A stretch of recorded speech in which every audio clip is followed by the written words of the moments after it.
My son was missing for 3 hours before I found him locked in a mildew-ridden supply closet behind the HOA clubhouse. He was zip-tied at the wrists with lawn tape, knees scraped raw, his Spider-Man shirt soaked in tears and sweat. "They said I was too loud," he whispered, barely able to get the words out. And standing smugly in the courtyard, clipboard in hand, was Karen, the HOA president, sipping from a wine tumbler like she hadn't just orchestrated a suburban kidnapping. She smiled and said it was temporary containment for safety. She had no idea who I was, no idea that the boy she abducted was the only child of a federal judge with clearance to lock down an entire courthouse. And now I was going to bury her and every name listed on her ridiculous HOA charter, legally, methodically, and without mercy. What kind of lunatic thinks HOA rules are more powerful than federal law? When we moved into Oak Brook Reserve, I thought we were buying peace. After 15 years presiding over federal courtrooms and watching lives unravel in silence, I craved the quiet of tree-lined streets, pastel mailboxes, and neighbors who waved instead of whispered. My wife, Heather, needed the change more than she admitted, and my son, Luke, 8 years old and addicted to chalk, needed space to dream on pavement instead of screens. The first morning in our new home, Luke was out on the driveway before the coffee finished brewing, drawing a sprawling universe of stick figures, rocket ships, and a dog with a jetpack. It was harmless, innocent, exactly what we'd wanted, and that's when Karen showed up. Her shadow stretched across the chalk like an omen. "Sidewalk chalk fades slower than people think," she said, her voice as crisp as the starch in her salmon-colored blouse. I looked up from my coffee and saw her standing at the edge of our driveway with a clipboard, and an expression that told me she ran the neighborhood like a kingdom and we had just trespassed. She introduced herself as HOA President Karen Whiteley, retired realtor, decorated in her words for her civic commitment to preserving property value and aesthetic harmony.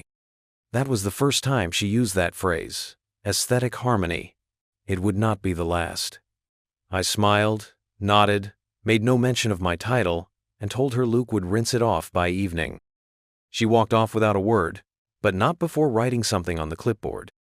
2 days later, a letter arrived from the HOA Compliance Committee, citing us for unauthorized surface markings. The fine was $50. The letter was typed in Comic Sans. Heather laughed. I didn't. Luke didn't understand. I paid the fine, quietly.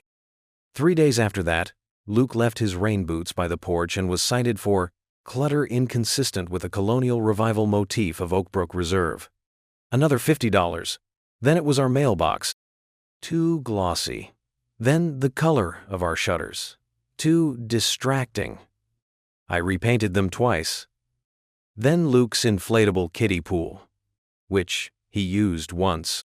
Standing water promotes mosquito infestation. Heather called it harassment. I called it evidence. I started a folder. Yellow tab dividers, every letter, every citation. Every time-stamped photograph they mailed us. The letters always came from Karen, her signature at the bottom of every one. She didn't know who I was, and that was intentional. In the courtroom, my name is synonymous with discipline. Outside of it, I prefer anonymity. She saw me as a mid-tier, nobody with a working wife, an energetic child, and the kind of silence she could fill with rules. Her patrols started increasing. She walked past our house twice a day, always at 7, 4 a.m. and 6:47 p.m., always in that salmon blouse or turquoise cardigan, always with the clipboard. Sometimes she brought 2 men with her. They called themselves volunteer enforcers, but had the demeanor of failed mall cops. One of them wore mirrored sunglasses at dusk. They walked slowly past our front lawn, speaking into their phones, pointing at our azaleas. The citations doubled. Excessive sidewalk debris after Luke collected autumn leaves for a school project. Unauthorized use of temporary recreational structure when we set up a birthday canopy for Luke's party. They fined us $75 for a helium balloon that floated too high. I paid every one. I didn't argue. Not yet. Instead, I printed and copied every letter, recorded every encounter. I installed cameras of my own. The difference was, mine were legal, permitted, and better hidden. One Saturday morning, Luke came running in, holding a drone rotor. "It crashed into the roof," he said. I looked outside and saw a black quadcopter crumpled in the gutter, its lens still blinking. Karen had upgraded. I called the HOA office. No answer. I emailed. No reply. I filed a complaint with the city about unauthorized aerial surveillance. The drone was gone the next day. Then came the notice of imminent violation. This one wasn't a fine. It was a warning that continued non-compliance could result in a lien against our property. For what? The report listed unauthorized yard signage, a small welcome mat Heather bought on Etsy, non-compliant front step symmetry. Luke's tricycle leaned slightly to the left. Improper holiday light anchoring. A single clip had detached from the gutter. That was the moment I knew this wasn't about rules. It was about power. Karen saw our silence as weakness and our child as a target. Luke had become her obsession. Every chalk drawing, every toy on the lawn, every noise before 8 a.m. became a declaration of war in her mind. She didn't want compliance. She wanted submission. But I had been reading people longer than she'd been faking smiles at open houses. Her obsession had a flaw. She believed she was smarter than everyone else. That made her predictable. I let her believe it. I let her think we were the quiet ones. That I was just a mild-mannered man with a paper trail of HOA offenses and no real teeth. That's how she operated. Through delusion, unchecked, until someone pulled the floor out from beneath her. I knew exactly how much rope to give her. I let her build the gallows. I let her tighten every screw. Because I wasn't just documenting her paper trail. I was watching the behavior, the escalation, the obsession. And when she crossed the line, I needed the case to be airtight. Karen thought this was a game of fines. She didn't realize I was preparing to drop a federal indictment the moment she broke the right law. I just didn't know it would involve my son disappearing. Not yet. Not then. But I felt it coming. And I never missed the moment just before a verdict fell. The way the courtroom holds its breath. The way silence changes shape. That's what Oakbrook Reserve felt like. Beautiful. Manicured. Still. But, under the surface, the verdict was already writing itself, and Karen was marching into a courtroom she wouldn't recognize until it was too late. It started like any other quiet Saturday. The sun filtered through the blinds just enough to wake me without stirring Heather.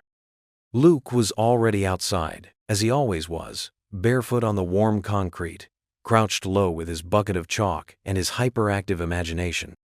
That driveway had become his canvas, his battlefield, his racetrack, and his escape route. He'd drawn an entire city that morning, complete with a courthouse and a stick-figure judge in a black square robe he said was me. His dog Rocket, a stocky mutt with the energy of a caffeine addict, circled him protectively as he sketched in little cars and stick people. Heather was in the kitchen making pancakes. I was sitting at the kitchen table, sipping black coffee and highlighting case notes from an interstate human trafficking case I'd been reassigned to. It was a quiet morning. It should have stayed that way. I last saw Luke at 10:42 a.m. I remember the exact minute because I looked at the clock and smiled at how focused he was, his tongue poking out in concentration as he carefully added flames to a chalk-drawn dragon. At 10:51, I glanced up again, and the driveway was empty. His bucket was still there, his toy truck was tipped onto its side in the grass, and Rocket sat at the edge of the lawn, whining low and confused. That was the first moment a sharp note of unease crept into my spine. "Heather," I called, already walking toward the door. "You see where Luke went?" She came to the door, drying her hands on a towel. Her smile fell when she looked outside. We both stepped onto the porch. "Luke?" she called. No answer. I walked the length of the house, checked the backyard, the side yard, even inside the garage. Nothing.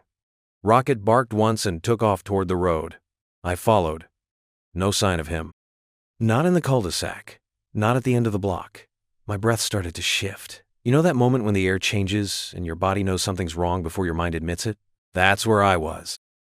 Heather was calling his name now, louder, voice starting to tremble. I told her to stay at the house in case he came back. I checked every neighbor's yard, every sidewalk, every hiding spot he'd ever used. Nothing. 30 minutes passed. Then 45. Then an hour. I called the police at 11:52. I didn't tell them who I was. I just said my 8-year-old son was missing and we'd searched the entire neighborhood. They said they'd dispatch an officer. They said the words, "probably wandered off," 3 times. By 12:25, 2 officers showed up. One was barely out of his academy blues. The other was already scribbling in his notepad before he stepped out of the car. "Any custody disputes we should know about?" the older one asked. Heather's face turned to stone. "No, we live together. This is our only child." "Does he have a phone?" "He's 8, I said. "He has a dog and chalk. That's it." They did a slow perimeter sweep. They knocked on a few doors. They asked if Luke had ever run away before. I clenched my jaw so tight my molars ached. "He doesn't run away," I said. "He's not afraid of this house.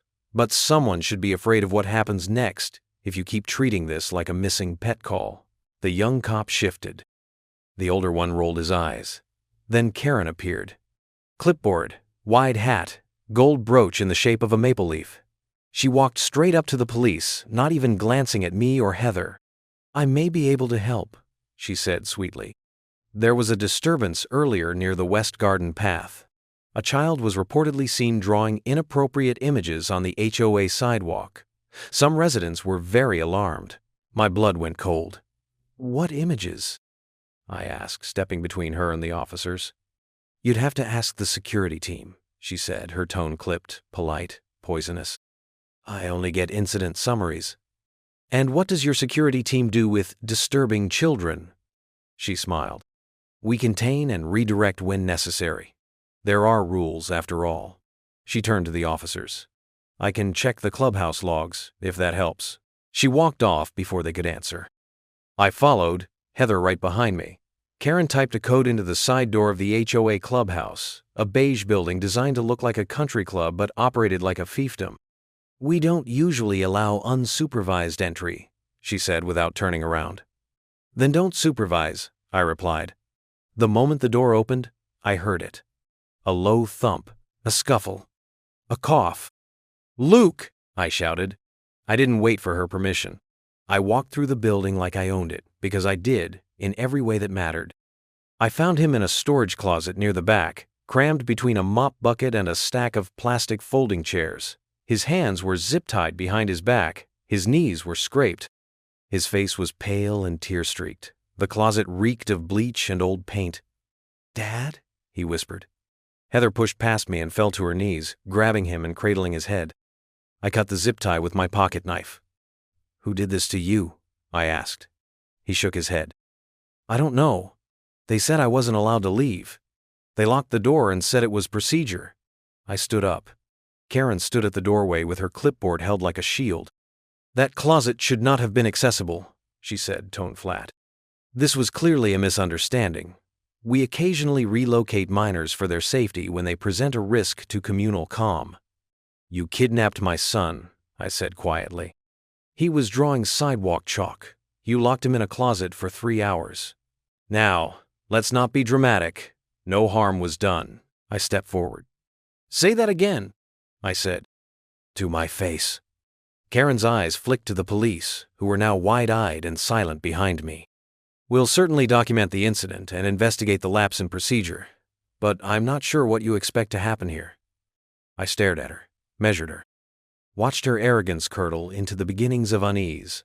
Then I reached into my briefcase, still slung over my shoulder, and pulled out a black leather folder. I opened it, laid it flat on the front desk, and flipped it to the page, marked with a crimson tab. "I expect you to read this subpoena," I said, my voice ice and law wrapped in velvet. "And then I expect you to speak to the federal agent who will be calling this building in approximately 10 minutes. Karen blinked. "Subpoena? For records, HOA security logs, surveillance data, incident reports, employee files, compliance patrol body cam footage, and, any internal communication you've sent to the board referencing my son." Her face paled. "I don't think you understand." "No," I said, stepping close. "You don't. But you will. You thought this was about chalk. It's about chain of custody. You thought this was about aesthetic harmony. It's about federal child endangerment. You thought I was just another dad with a checkbook. You didn't know I sign warrants for child abduction charges, and I don't need local permission to start an investigation. The phone at the front desk began to ring. Karen didn't move. You gonna answer that? I asked. Or shall I? She reached for it with a hand that was no longer steady. I turned to Heather, who was still on the floor holding Luke, whispering to him. It's okay, she was saying, her voice breaking. It's okay now. But it wasn't. Not yet. This was just the beginning. Karen had no idea what she had set in motion. She'd thought she was containing a child. She was actually indicting herself. And now I was going to do what I do best, turn quiet into consequence, and silence into sentences, starting now. Karen thought the worst of it was over. She thought locking my son in a closet would end with a slap on the wrist, a strongly worded email, maybe a firm talking to from someone with a badge she didn't respect. What she didn't realize was that the moment I found Luke in that closet, she forfeited her status as a neighborhood nuisance and entered the realm of federal liability. From the outside, I seemed calm. Cold, even. But internally, I had activated every procedural muscle I'd honed over the past 20 years. I wasn't just a father anymore. I was a federal judge working a live case, and Karen Whiteley had just become my defendant. That night, after Luke was safe in bed and Heather had fallen into a tense, exhausted sleep, I sat in my office and opened the black folder again. Inside were the first 9 citations from the HOA, printed, time-stamped, and annotated. I added the maintenance closet incident and stapled a copy of the police's incident report. I didn't need it to be dramatic. I needed it to be admissible. I pulled my second laptop from its locked drawer, the one I used for judicial research and sensitive correspondence, and opened a private portal that allowed me to contact federal colleagues under legal privilege. I began with Grace Romero, a child protection prosecutor I'd worked with 3 years ago on a case involving a daycare chain that falsified state records. She picked up before the second ring. "Mark," she said. "Why is my stomach already in knots?" I told her everything. No flourishes, no emotion, just the timeline, the citations, the closet, Luke's wrists, the drone, Karen's name. Grace didn't interrupt once. When I finished, there was only one beat of silence before she said, "Send me everything.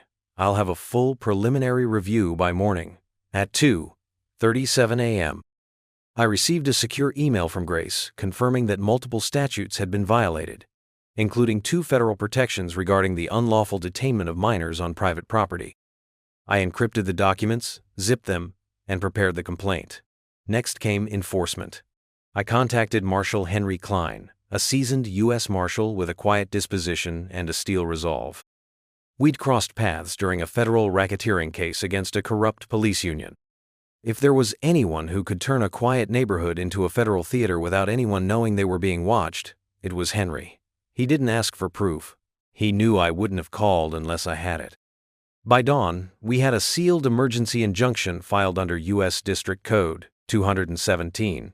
Section B, Injunction against ongoing civil authority acting beyond its legal jurisdiction. I had the green light. Now came the real work. I spent the next 48 hours building the case piece by piece, brick by brick. I pulled every HOA charter, every rule, every signed update from their online portal. I found an internal calendar, poorly hidden in the HOA backend, that detailed compliance patrol routes. One name kept appearing: J. Crawley. A quick search of the state enforcement database told me all I needed. Jeremy Crawley, former county deputy, dishonorably discharged after an excessive force complaint involving a 16-year-old boy and a routine traffic stop. Karen had been paying him through a shell vendor called Eagle Integrity Partners, which didn't exist as a registered business entity. HOA funds were being funneled to a disgraced officer through a fake security company for community safety. I called Henry. "You're going to want to look at this," I said. That same day, my neighbor, the retired schoolteacher who baked Luke cookies when he had strep throat, stopped me at the mailbox. "They're saying you threatened the HOA," she whispered. "They're telling people you want to defund the whole neighborhood association. Karen's planning a meeting." I thanked her, went inside, and added that to the file. Predictable. Karen couldn't fight the facts, so she pivoted to fear. She called it the Oakbrook Safety Summit and framed it as an open-door event to address recent tensions and misinformation. Flyers were slipped into mailboxes. A post went up in the Oakbrook Facebook group, the same one I'd never been invited to join. She listed herself as the keynote speaker. The subject line, "Taking Back Our Streets." I didn't attend. I didn't have to. Henry did. He showed up in plain clothes, sat near the back, and recorded everything. Karen stood in front of a projector, pointing at slides that labeled my family volatile and resistant to community values. She claimed I had threatened her with federal retaliation. Henry caught it all. On video. With timestamps. By the time she opened the floor to questions, 4 families had already left. 2 more followed her out the door. I didn't call her out publicly. I didn't post any rants. I just added her slander to the growing list of legal infractions. That same evening, I gained access to board emails, not through hacking, but via a court-authorized subpoena. What I found wasn't just negligence, it was conspiracy. Karen had instructed board members to delete incident footage that involved Luke. She referred to him as the chalk nuisance and called Heather emotionally unstable. In one email she wrote, "The father won't make trouble. You can tell by his shoes." In another she joked, "Worst case scenario, we get sued. But I've got 5 lawyers in my neighborhood who owe me favors." I printed every word, highlighted, tagged, categorized. In total, 312 documents, 19 compliance letters, 7 deleted videos, recovered by Henry's forensic team, 4 forged patrol logs, and 1 voice memo where Karen explicitly stated, "I don't care what the law says. We make the rules here." That sentence became the cornerstone of the lawsuit. I finalized the complaint and submitted it to the U.S. District Court under an alias to avoid public escalation. The charges: unlawful detainment of a minor, abuse of HOA authority, fraudulent misuse of funds, negligent hiring practices, conspiracy to conceal civil rights violations. The relief requested? Dissolution of Oakbrook Reserve HOA and permanent federal oversight of any restructured governing body. The moment the judge, a peer of mine, signed the motion for expedited review, everything shifted. I wasn't just gathering evidence anymore. I was dismantling a regime. Quietly, legally, surgically. Karen kept smiling through her luncheons and safety summits, still thinking she was winning. But I could see it in her eyes. The confidence was cracking. The leash she used to control the board was starting to fray. I heard whispers of board members calling lawyers. A resignation email leaked. Then another. I didn't gloat. I didn't respond. I just opened a new tab on my laptop, typed out the opening line to the federal complaint's closing argument, and smiled as the words wrote themselves. What began as chalk on concrete became a portrait of power abused, and justice delayed is no longer acceptable. Karen didn't know it yet, but her court date was already scheduled. And she wasn't walking in as a president, she was walking in as a defendant. Karen didn't retreat. She regrouped. While the federal injunction I filed sat quietly under seal, growing teeth, she made her next move like a cornered animal in pearls. The first blow came in the form of a manila envelope slid under our door at 6:17 a.m., stamped private process server in red ink. Inside was a civil lawsuit filed in county court. Karen, acting as HOA president and private citizen, was suing me for emotional intimidation, unlawful threats to neighborhood peace, and public defamation of character. Attached were screenshots from the HOA Facebook group, none of which I had posted, all of which were neighbors questioning her leadership and referencing the closet incident. She accused me of inciting mass resistance to legally elected governance, as if I were leading a suburban rebellion. That same afternoon, we received 3 more letters.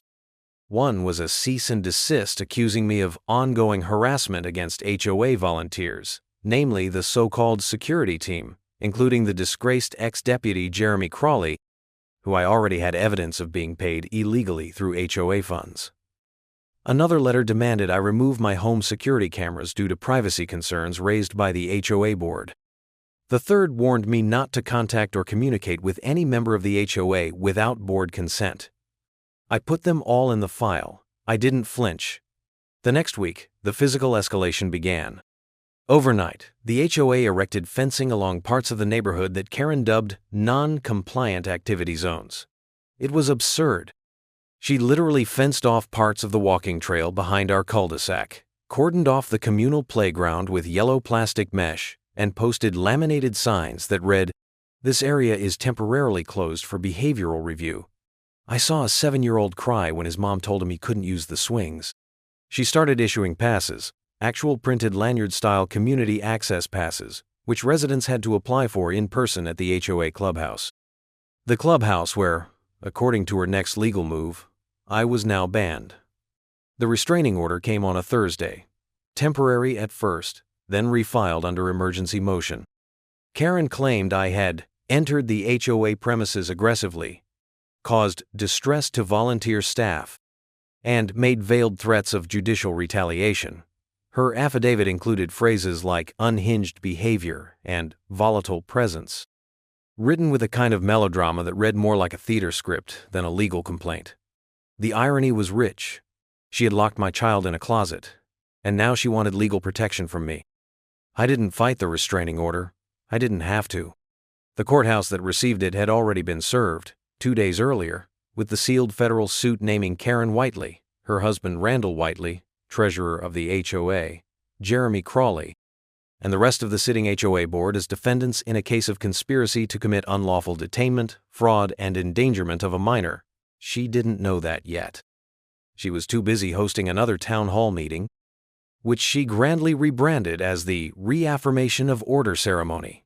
Her invitations called it a gathering of lawful residents to re-establish Oakbrook's commitment to tradition, decorum, and aesthetic standards. It was held in the HOA clubhouse, the one I was barred from, complete with catered finger foods and a printed agenda that began with the Pledge of Allegiance and ended with community grievance acknowledgments. What it really was a pep rally for Karen to paint herself as a victim. Henry Klein, my U.S. Marshal contact, attended in plain clothes again.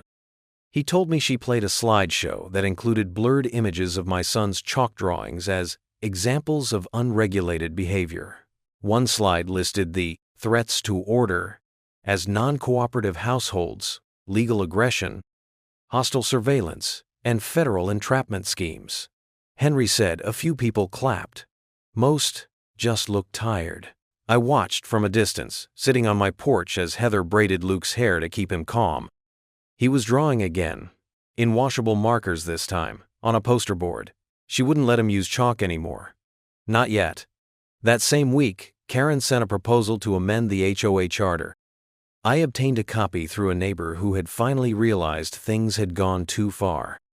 The proposed amendment would allow the board to approve temporary custody or relocation of minor residents for the purpose of behavioral correction, pending notification of a guardian.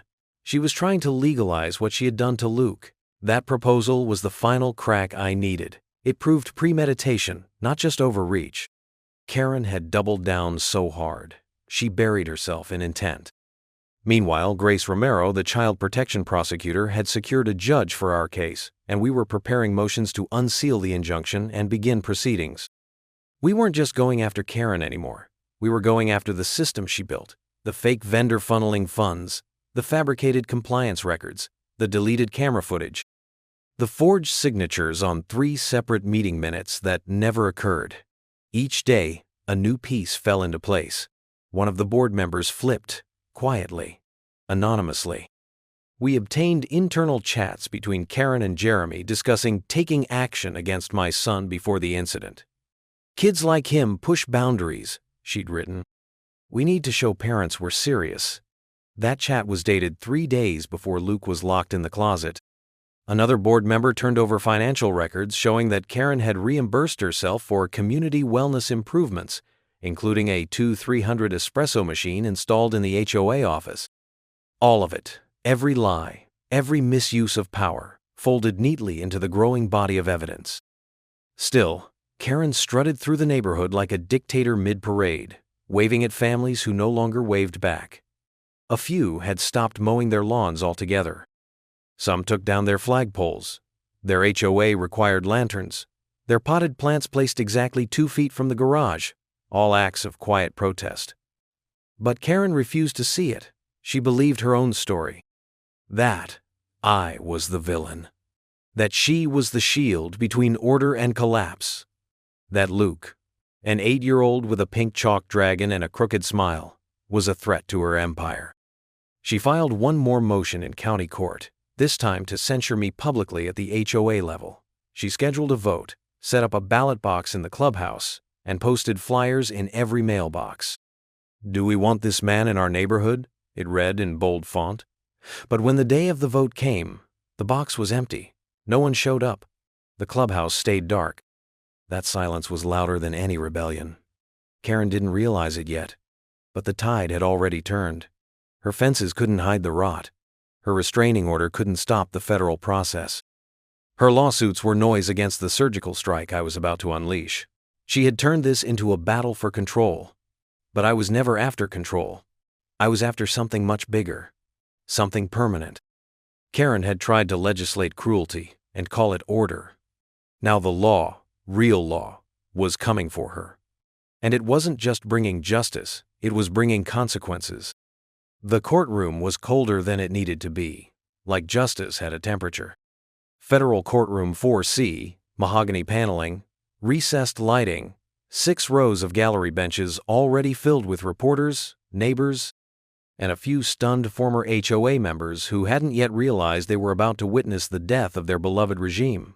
I didn't wear a robe that day. I wore a black suit, crisp white shirt, no tie. Just enough formality to show respect for the system, and enough subtle defiance to remind the room I didn't need a title to command it. To my left sat Grace Romero, her legal pad already filled with bullet points and fire. To my right, Marshall Henry Klein, silent, steel-backed, and unmoving. The bench across from us sat empty for nearly 7 minutes after the scheduled hearing time. Then the defense arrived, Karen Whiteley, flanked by her husband Randall and board member Cheryl Gaines, all 3 trailed by a sweating civil attorney who looked like he hadn't been briefed properly. Karen still wore her trademark pastel blazer, lips pursed like she was biting down on whatever self-righteous monologue she'd rehearsed in the mirror. She tried to meet my eyes. I didn't blink. The judge presiding over the case was Ellen Marsh, senior federal bench, known for her intolerance of drama and her fondness for procedural brutality. She glanced at the docket, then raised one eyebrow as if annoyed by the mere presence of the defense. "This is case number 48 CV 2319, Ellis v. Oakbrook Reserve HOA et al. The plaintiff's complaint alleges 7 counts, including federal child endangerment, unlawful detainment, conspiracy to commit fraud, and civil RICO violations. Ms. Romero, is that correct?" Grace stood.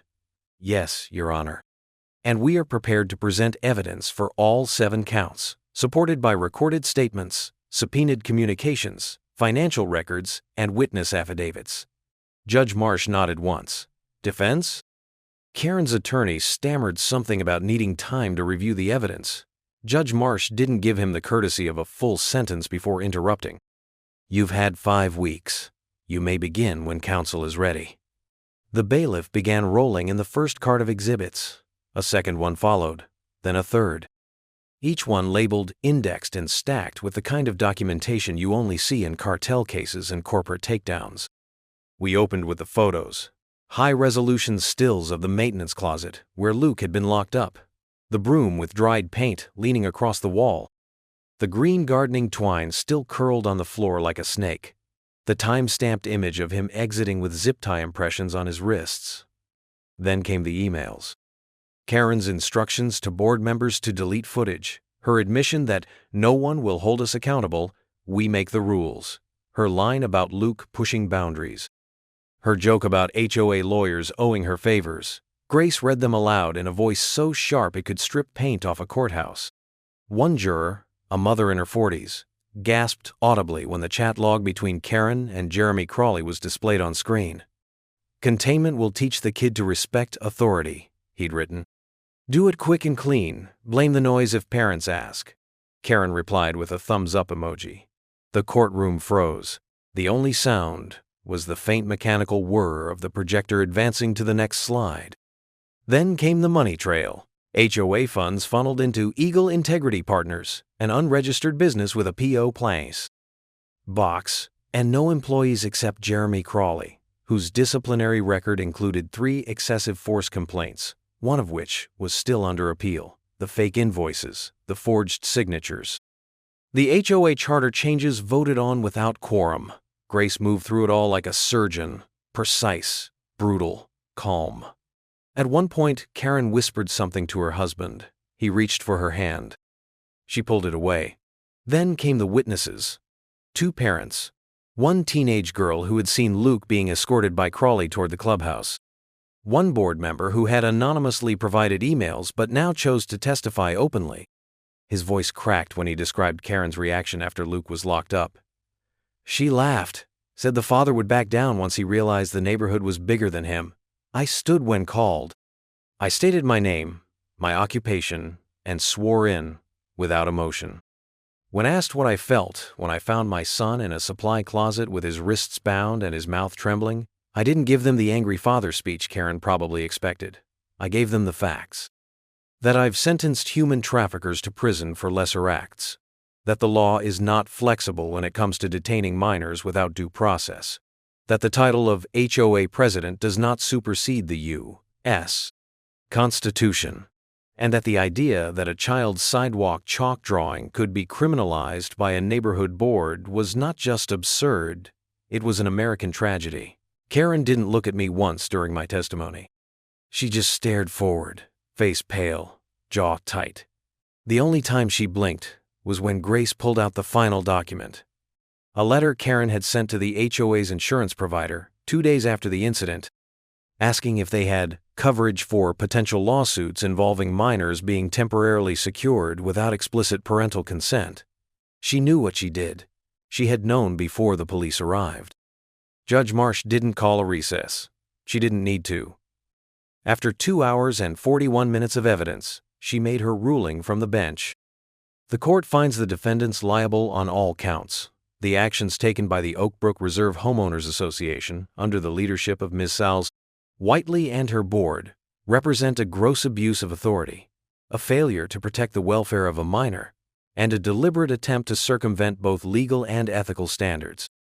This court hereby orders the immediate dissolution of the Oak Brook Reserve HOA, the initiation of criminal proceedings against the named defendants, and the imposition of federal oversight over any future governing bodies established within this community. She turned to Karen. You are hereby remanded to U.S. Marshals for transfer to federal holding pending arraignment. That was the moment it happened. The sound of handcuffs, cold steel, quiet clinks. Karen didn't argue. She didn't speak. Henry stepped forward and guided her out with 2 deputies flanking her sides. Randall followed, his mouth hanging open like he couldn't believe he was married to the collapse of an empire. Cheryl Gaines went last, sobbing into her elbow. News cameras outside captured every second. By the time I stepped onto the courthouse steps, a dozen reporters shoved microphones toward my face. I said only one sentence. No one is above the law, not even someone with a clipboard and a gated code. Within days, HOA abuse reform legislation began circulating through the state assembly.